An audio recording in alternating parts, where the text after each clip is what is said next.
What is up?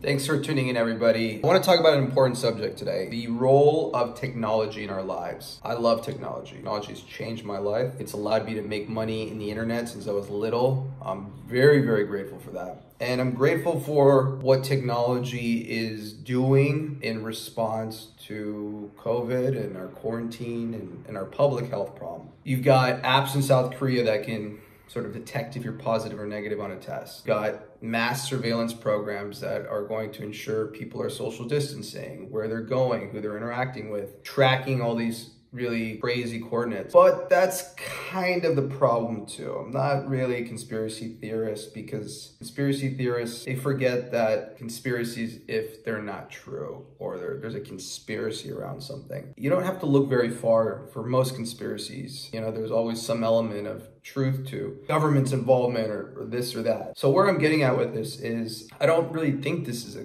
grand conspiracy because nobody's really winning. If there's a conspiracy, there has to be a clear winner. Nobody's winning from COVID. Everybody's fucked up. the whole world, the economy is fucked up. Everybody's gonna have to rebuild. China's having to rebuild. So there's no clear winner when everybody's a loser in this situation. You know, having said that, governments absolutely use war, which is what we're dealing with now, as an opportune time to push new policies, strike while the iron's hot, so to speak. And that could be bailout money, it could be surveillance programs, data privacy, data collection, you name it. After 2001, that's when all the big shit happened. With DARPA, PRISM, a lot of the kind of the mass surveillance programs that we Americans went through. Snowden talks a lot about this in his documentary or the sort of fictional movie that was made of it. So that's not really a conspiracy when it's true.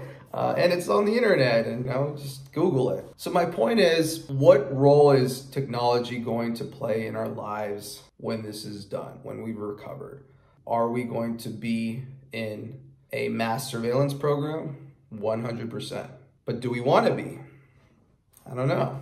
If it benefits the public health, maybe. But it's also going to make it so much more difficult to distance ourselves from technology. It's going to be completely impossible to go off the grid. In some cases, be illegal because you'll have to sort of share certain whereabouts. If, let's say, you are quarantining next year, the virus does come back and you have to self-isolate, whatever, you might actually have to share that location data. It might be the law, it might be a health order, I don't know. But these are things to think about. We already have an unhealthy relationship with technology. The mental health issues are going to explode from this. The people have already been on edge before this happened. And I worry what's going to happen afterwards. So I'm curious to hear what you guys think. Is this going to be for the good? Is it going to create more addiction problems with tech? More of that really unhealthy dopamine rush we're used to on social media? Or is it kind of a trade-off that we're willing to give up more privacy in the name of protecting our people and our health? It's a difficult topic. So I'm curious to know what you guys think. Tune in to another episode tomorrow.